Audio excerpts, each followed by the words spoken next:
U.S. Senate is expected to vote on a Democratic bill aiming to extend tax subsidies for the Affordable Care Act. And you may remember these are the same subsidies that conversation was surrounding as we went through that 6-week-long government shutdown. Right now, they are looking to extend those expiring subsidies for 3 more years. But analysts say it's likely the bill will fail with little bipartisan support. 11 Alive's Marissa Sarback joining us live now from downtown Atlanta. Marissa, we know that you've been following this fight closely. Who is bracing now for the impacts of tomorrow's decision?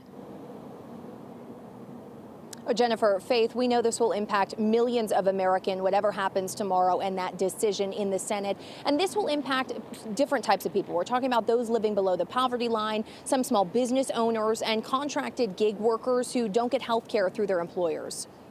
The increases were between 50 to 70%. Mine in particular was 67% over the current year. And I consider myself a healthy male with no claims on my insurance. So, of course, the increase shocked me. Brian Goins is a small business owner. He and 3 of his contracted employees all purchase health care through the Affordable Care Act marketplace. I just feel like me and my employees, we shouldn't be put in a position where a lot of them have to either choose, are they going to put food on the table or are they going to buy health care? Congress has been deadlocked on the issue since November 1st, which is what triggered the longest federal government shutdown in American history. Now that the shutdown is over, Democrats and Republicans have yet to come to an agreement on whether or not to extend the tax credits. With each passing day, Americans like Brian continue to lose hope that it'll be addressed by the end of the year. I do believe there is something that they can do. It's just, are both sides willing to take a bipartisan approach to get those answers solved for the American people? For somebody like me, this is my number one voting issue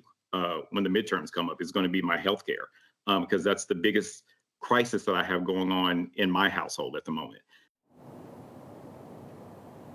Time is running out for those who want to purchase health care from the marketplace. The deadline for ordering next year's plan is on December 15th. Reporting live in Atlanta, Marissa Sarback for 11 Alive News. All right, Marissa, thank you so much. Senate Republicans are also looking at their own bill that they are calling an alternative to the Affordable Care Act.